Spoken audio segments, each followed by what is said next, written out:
Good morning and welcome to the latest Flexible Space Association Workspace Wisdom Webinar. I'm Jane Sarton, Executive Director of the Association, and our webinar today is looking at positive mental health in the workplace. And we're joined by Helen from the charity PoetsIN, which we became aware of because they work with one of our member workspace operators.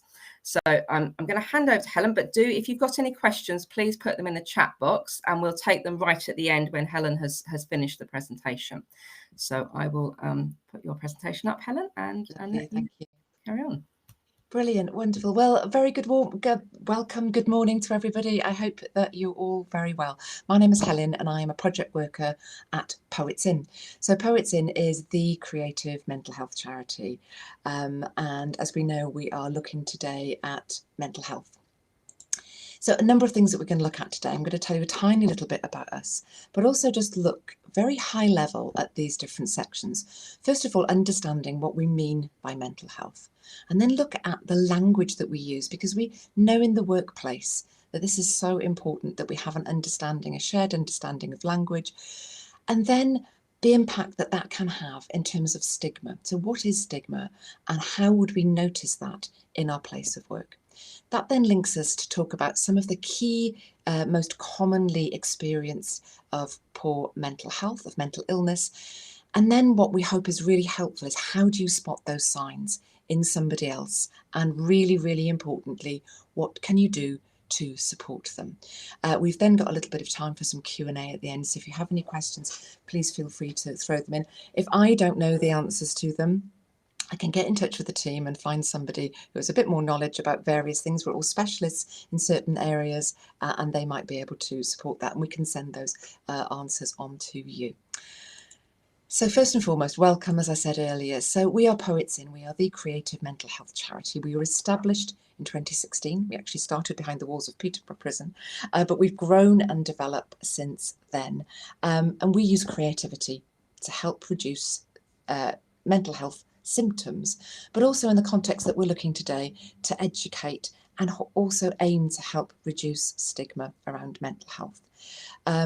We're honoured to change, improve, empower and save lives. We work with a number of different charities, organisations, businesses, as you can see a number of the different ones on the screen here. And we do what we do because each and every one of us in our team has had experience of poor mental health in the past, and we know what it feels like to no longer want to be alive anymore. We know how dark our minds can feel, and we know how helpless living with and struggling with mental illness can be. So we've created techniques, but we also want to educate and inform people and hopefully start conversations in your workspaces so that you can have those positive conversations and feel more comfortable. So in short, we provide tools for life to manage, maintain and improve mental health and well-being. And you don't have to be struggling in order to gain from what we do. So first and foremost, what is mental health? So what I find the most useful diagram that I've ever seen to explain this is this one here. It's called the mental health continuum. So above the line, we have what we call maximum mental well-being and fitness. Below the line, suboptimal, so minimal mental well-being and fitness. And the key message really is to understand that mental illness, mental health is the umbrella term for our physiological or psychological well-being. It is not binary. We don't have mental poor health, mental wellness. We fluctuate along this continuum. And mental health can be a diagnosis of a mental illness or not. But even when somebody has a diagnosis, say someone has a diagnosis of a severe mental illness, that does not mean that they have poor mental health. They may have, so if you're looking here on the screen, the top left-hand quadrant is for somebody that has a diagnosis of mental illness, but has really, really good coping mechanisms. So they stay above the line and have good mental well-being and fitness. The opposite could be true. There could be many of us that have no diagnosis of mental illness, but we have a bootload a whole load of poor coping mechanisms, which means that we experience poor mental health. So I really hope that this sort of emphasises the fact that it's not binary. No one is either mentally healthy or mentally ill. We all fluctuate along this continuum. And I think it's really key that if somebody has a diagnosis, that doesn't mean they say have poor mental health. And even if we don't have a diagnosis, again, we can fluctuate along up and down that line. So I think for me, this is a really helpful way of thinking about mental health. It's the umbrella term of overall psychological health, good, bad, and all those subtle grey areas in between. So why is this important for us to get our heads around, to understand? Well, 1 in 4 of us will experience some form of mental illness in our lifetime. So just think about the people that you know, think about the people that you work with. 1 in 4, a quarter, 25%, however we shape it up. So the key message really is to listen, to understand people, not necessarily to respond, but really ask questions, learn about what's going on for them, offering an ear, holding that space, because we never know who might be struggling. And there are a number of reasons why we don't know why people struggle, and I'm going to touch upon that in a minute. So I want us to have a think about the language that we all use around mental health. And I think, we can all fall into habits of how we discuss lots of things. And in any part of our working life, in fact, in any part of our entire life, communication and good communication is so important. And exactly the same thing is true around mental health. So what am I talking about here? There are a number of things. As I said, language is really important when we're discussing anything. So it isn't okay, for example, if somebody is talking about them taking antidepressants or other medication, which a lot of people use very successfully to help them manage their symptoms. It's not okay, for example, to talk about happy pills. And in the same way that if someone has a diagnosis of any kind of mental illness, the throwaway comments of talking about people being crazy or people being mental really isn't okay. And what happens as a result of our maybe slippages in language sometimes is that stigma exists. And stigma exists really because we don't have these positive conversations necessarily. So I just want to touch upon a couple of things here. So I have heard this over the years. Oh, sorry, I'm just a little bit OCD about this, meaning maybe I'm just a little bit particular about the way I do things. But imagine that you are in a space with somebody who has OCD. So OCD is obsessive compulsive disorder. It's a very, very complex disorder, and it manifests itself in lots of different ways, and it can be totally and utterly debilitating. It can mean that people can't leave the house, that they can't get out and do things that they want to do, that they have to go through processes, step-by-step processes, to feel safe before they move on to the next thing. And imagine that person that you don't know has OCD has maybe had so many struggles with their condition that they've attempted suicide, that they've attempted to take their own life. And somebody quite jokingly says, "Oh, don't touch that, that's my OCD." So just asking all of us to be really mindful about how we use language around mental health. And it's better to have those conversations with people and maybe say, listen, I don't quite know the language that I need to use, but just stepping away from this and having an awareness of the language that we use is really useful. Other things that we've got on the thing here, oh, you're just crazy, nuts, bonkers. Again, we can slip into the habit of flippantly using these kind of terms. One of the other things, just as an aside really, is the term committed suicide. So committed suicide takes us back to pre-1961. So in 1961, before then, it was illegal to take your own life. So it's really key that we sort of think around the words that we use. So what is encouraged instead of that is attempted suicide. or attempted to take their, or taking their own life. So the key thing really is thinking about language that we use, just being much more aware of it, really. I think it's about judgment. You know, we shouldn't, really shouldn't make judgments around somebody else's mental illness, or about their actions, and even if their actions are due to their struggles. So I think the key thing really is listen and be kind always, because what happens when we're less than kind to people, and what can happen linked to this thing around language, is that we have stigma. So what do we mean by stigma around mental health? So stigma really comes because of our lack of understanding, maybe our lack of education, poor attitudes, beliefs, maybe discrimination against somebody with a mental illness, a health condition or disability. So what happens if there is stigma? What happens is, as you can see some of these sort of orange blobs that we've got here, is that people might feel shame and guilt because they have poor mental health. So they may feel shame and guilt. And what happens then is that they may decide to isolate themselves a bit more. They may feel rejected because they can't maybe communicate what's going on. And as a result of that, their mental health may deteriorate even more. And because of that, they may delay getting treatment. And then you get into this vicious cycle of not getting the right kind of treatment and not getting the right understanding.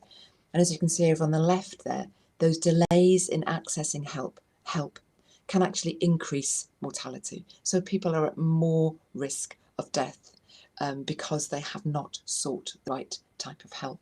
And sometimes that is because of the stigma that sits around mental illness. So why does this happen? So sometimes it might be because, if you sort of look through the screen here, describing behaviours in a really derogatory way that people are sort of put down. There are often sort of descriptions within sort of media where whatever news article is on the headlines at the time, where the villain of the piece has a mental illness, and that always seems to be the most predominant part of the discussion. It might be that there are discriminatory stereotypes of people with mental illness, even things like Halloween costumes, where sort of mental illness is portrayed as being violent or dangerous. I mean, the fact is that people who have severe mental illnesses are usually much more of a danger to themselves than they are to anybody else. The other thing that can happen is, as you can see in the sort of the centre point here, is that sort of minimisation of mental illness, with beliefs and phrases of people say, oh, you know, just try harder, or get over it, snap out of it, man up, you know, whatever the phrase is. And then being on the receiving end of hearing that, if you are struggling with poor mental health, can lead to the things that we've just spoken about already.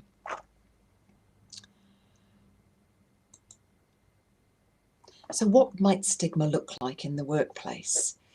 It could be things like people sort of saying, well, they just want time off work.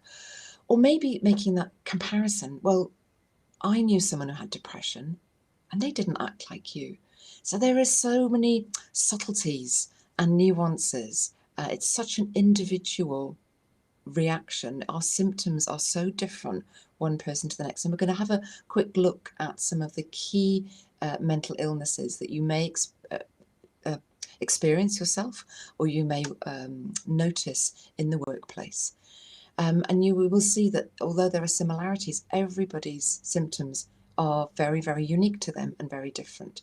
So someone telling you, well, I know so-and-so, they had depression, that they weren't acting like you, frankly, is not really going to be that helpful.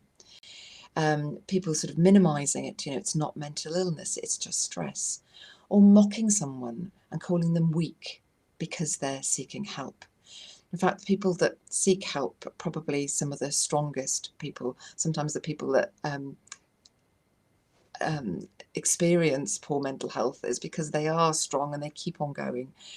So there is absolutely no weakness in seeking help. It's the first step of a very, very strong and brave decision to make. Calling someone crazy, dangerous, or incompetent, rather than unwell. People are unwell. And finally, they've got the same problems as you, but they don't have mental illness. And that can be the case. People can have certain things on their plate, and at some stages of life can deal very, very well with it, and at other stages, less so. So comparing somebody else's ability to deal with a given situation with a second person is really not going to be helpful, and it's just really going to add to the stigma that we may observe. So I wanted to just touch on sort of the main mental illnesses that you may come across within the organisation. So the first is stress. So just as a highlight, 1 in 4 adults experience mental illness. So if you think about the people that you know, the people that you work with, it's a very high likelihood that some of them are going to experience mental ill health at some point during their life.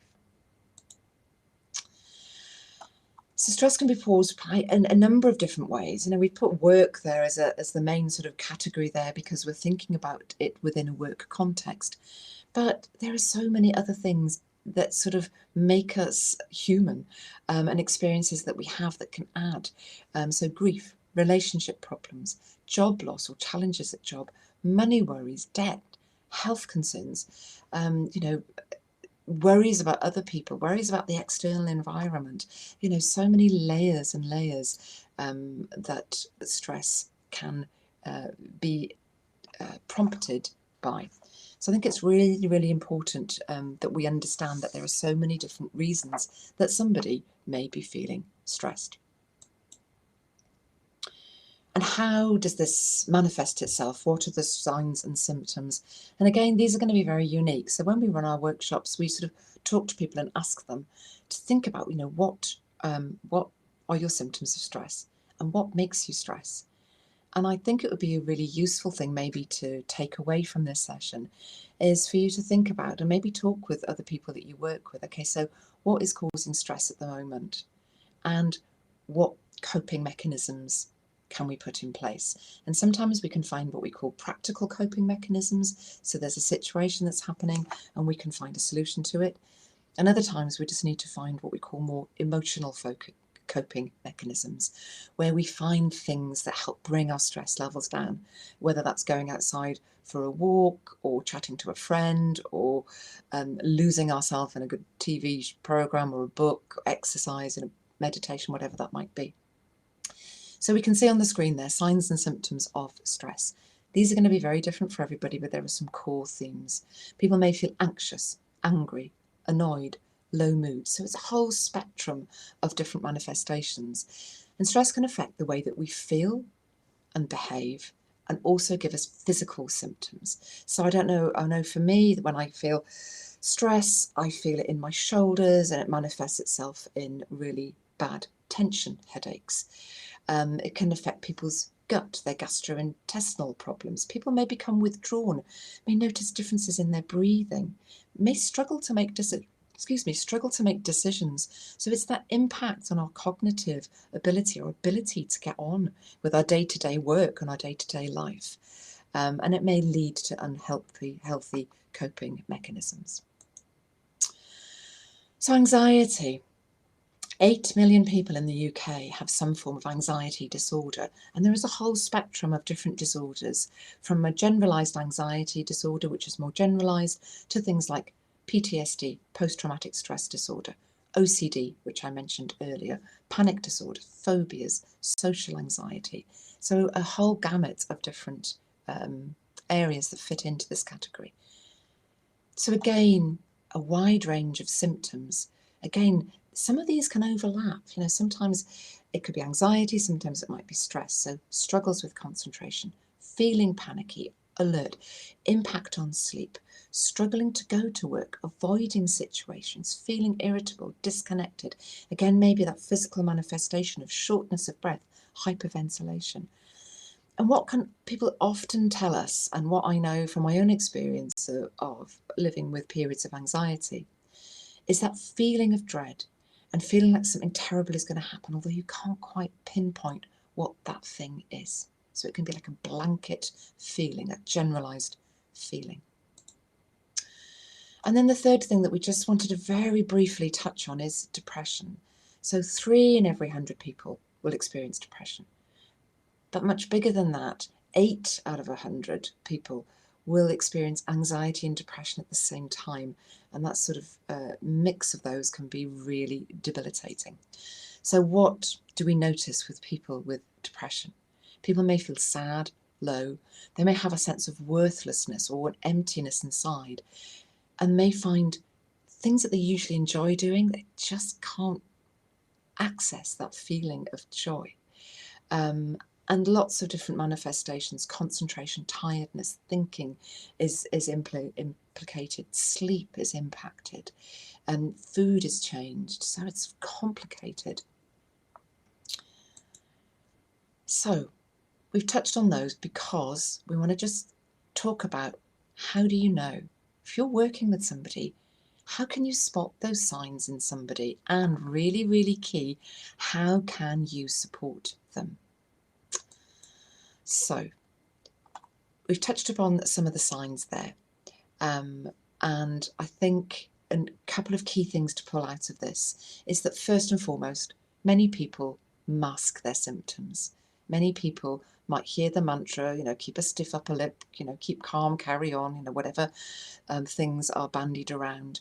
And they may mask those symptoms because of a number of different reasons. It might be stigma that we talked about earlier.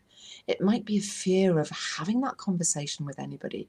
And it might be having a previous bad experience of sharing their struggles. It might be that we don't want to be seen not to be coping. I know from personal experience that was something that I had not realised I was doing. I wanted to be able to cope, and I wasn't coping at work. But the most important thing I think that we need to really think about, our advice, is to learn about people around you. Get to know them, their personality, how they present themselves, how they communicate. And when you do know somebody well, when you see differences in how they present, how they communicate, then that might be a key that they are struggling.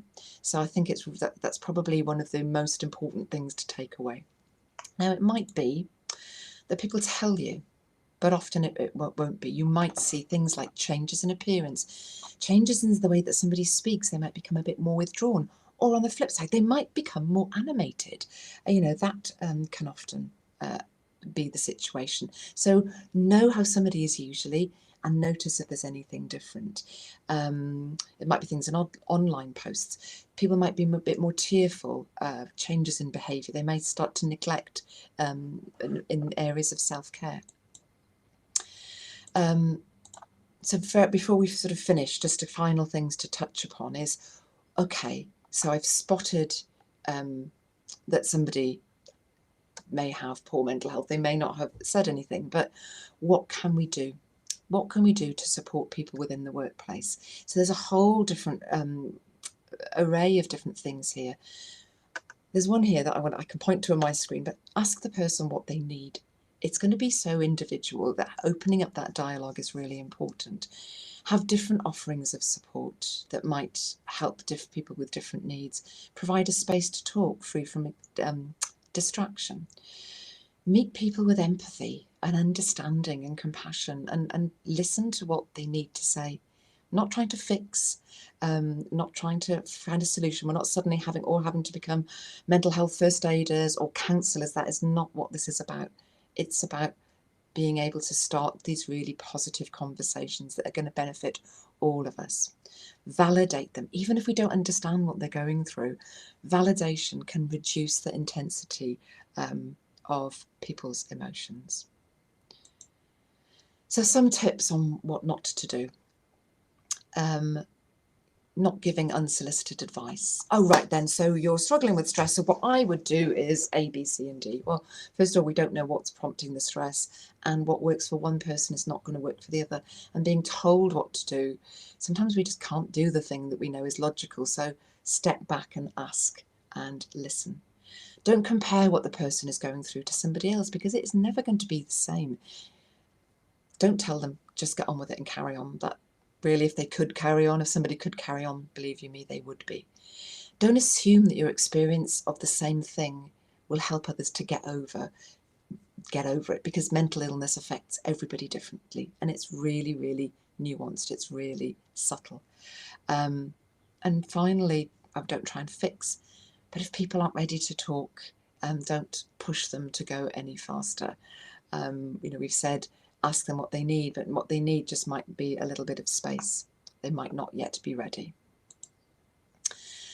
So a whistle-stop tour through a number of different factors, but I hope that you've sort of seen the thread that we've taken you through there.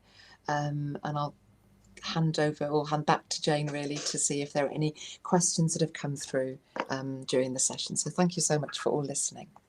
Thank you, Helen. There was an awful lot of really helpful information packed into that. So thank you. You're welcome.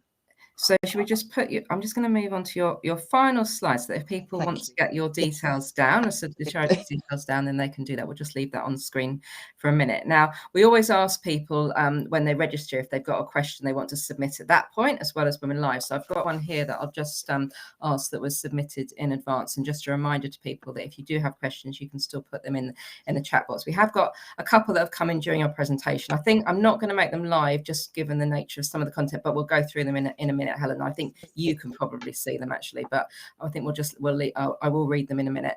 But firstly, in the pre-submitted one, what are your thoughts on effective ways of requesting that staff return to the workplace for a structured period of time, for example, 3 days a week, bearing in mind that mental health can be affected negatively and positively by making this kind of request of employees? Yeah, that's a really useful question to ask. And I think the main thing is to know that there is no one size that fits all.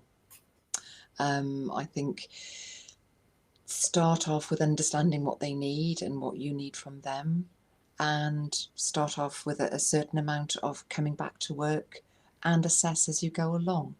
I really do think it's very, very unique to the individual. So there's no sort of prescription, if you like. So I would just say, talk to them, find out what they need, find out when they're ready. Obviously put reasonable adjustments in place if that's necessary, but let them see a plan of progression towards coming back to work as well. Okay, thank you. So another one that's come in during the webinar. As an employer, what advice would you give for someone who comes into the office but continuously doesn't work because they say they're unable to due to their mental health? That's a really interesting one.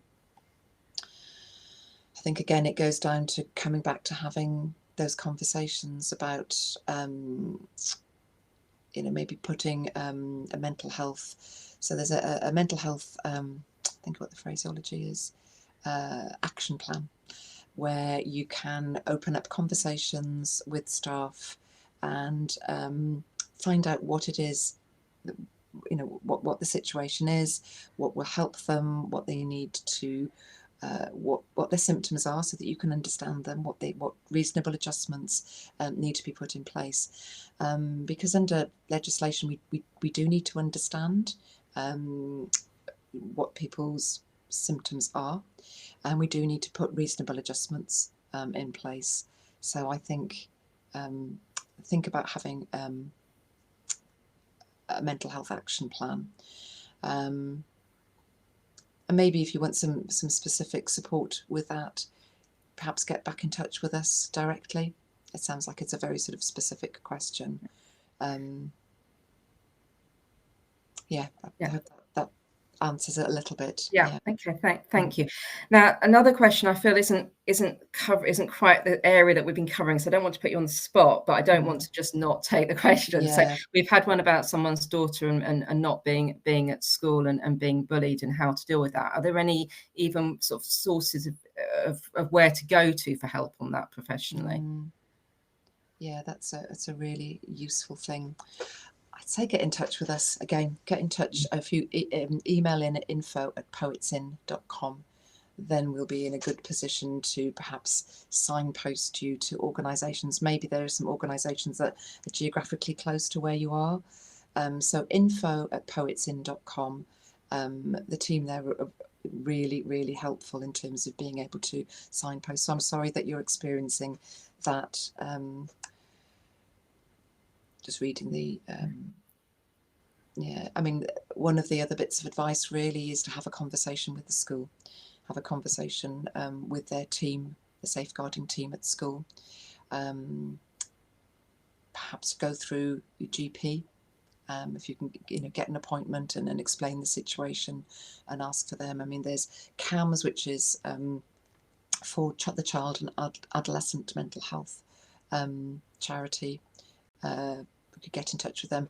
So off the top of my head, I know that there are organisations, but I know some of them are geographically bound. So I would email in if that's okay, and we can signpost you more specifically to where you are. Thank you, Helen. I'm sure Yeah. that's really helpful. Yeah, please do that. And for anybody who hasn't put a question there that thinks actually it'd be really helpful to have a little bit more advice, then there's a team that have much more knowledge of where to signpost people to than I do off the top of my head. Yeah, you'll do very well with these. So on a more general note, so question: I worry if I open up, it's going to impact my working relationships. What would be your advice in that sort of scenario? I can understand that. I felt exactly the same thing. I didn't open up at work, and it really, really meant that I kept things to myself, and I got to a point and I couldn't go to work anymore. So I think from my own personal experience, being able to talk to somebody would be really helpful. Within organisations, there often are assigned mental health first aiders. So I think the first port of call would be, if you do want to open up, find someone that you feel comfortable to open up with and start that dialogue. But I think a lot of organisations really do want staff to open up more than they would want them not to. So I would just say, and actually, when people can understand each other better, that level of information can actually boost a working relationship. Because actually, what I need at the moment to help me manage my own symptoms is maybe to start earlier and finish less. Finish earlier. For me, that might help. So when we can have those conversations and put those practical things in place, then we're meeting people where they need to be met. Yeah. And a question that probably is relevant to many of our member companies, which are really different sizes. So we have some that are really, really small and some that are, multinational. So they don't all have big budgets to implement mental health support. So what would you suggest are things that can be done in that scenario where there isn't the money, but there's the wish to be able to do things that are supportive? Yeah, absolutely. I think start off, and the very sort of instant thing is to start off and start having conversations, start, opening up the conversations, that we've been talking about today. Even if you sort of, look at those common areas of poor mental health and just start saying, okay, so have we ever experienced this? What are the symptoms? What can we do collectively to support each other, if we're feeling like this? So I think really starting off having conversations is the starting point. We've got a number of resources on our website, so that's PoetsIN.com. Really practical things will help if people are very worried or if they need ways of reducing their anxiety. So I think those kind of resources, can be really helpful as well. Okay, so I was going to finish off asking how PoetsIN might be able to help further. I think you've probably just covered that a bit, but is there anything that you'd add to that? Most definitely. So, we've got a website that's very sort of rich with resources, sort of free downloadables. We have a self-referral program. So if anyone really does feel that they or someone else that they know wants some one-to-one support, then there's a very simple form to fill in on the website. We do, for organisations, we do sort of bespoke packages, training like this, but also programs. We have a creative mental health program, which is a 6 or 10 week program that takes people through different topics using creativity, so getting words on the page. But 99% of people who go through the programme have a reduction in their symptoms of stress and anxiety and depression, which kind of blows me away every time I think about it. So have a look. We've got a Facebook group which is really, really lovely. It's completely secure. Sort of follow us on any social media, or just go to the website, have a look at the free resources, and get in touch if you think there's anything else that we can support you with, even if it's signposting onto other organisations. We recognise there's a long waiting list for people, and we don't want people not to have that support. No, there is help there, but it's sometimes identifying what's best for you. For sure, yeah, most definitely. So do get in touch, and if there's anything we can help you with, we'll most definitely try and do the best that we can. Okay, no, thank you. So the notice you were going through that I took down is you made comment to be kind always, and because you don't know what's going on in people's lives, particularly outside of work, and that's something that I'm sure we can all do, and that leads on to other things, doesn't it? So absolutely, yeah. So thank you, Helen, and just to finish off, that we have a couple more Workspace Wisdom webinars scheduled. So on 18th of April, we'll be looking at neurodiversity in the workplace and designing workspace with different needs in mind. And then on the 1st of May, attracting and retaining staff through employee benefits. So as always with these webinars, very different topics. Thank you everybody for watching this morning. Thank you to Helen for joining, and have a good rest of the day. Goodbye. Thank you for having us. Lovely to meet you. Take care.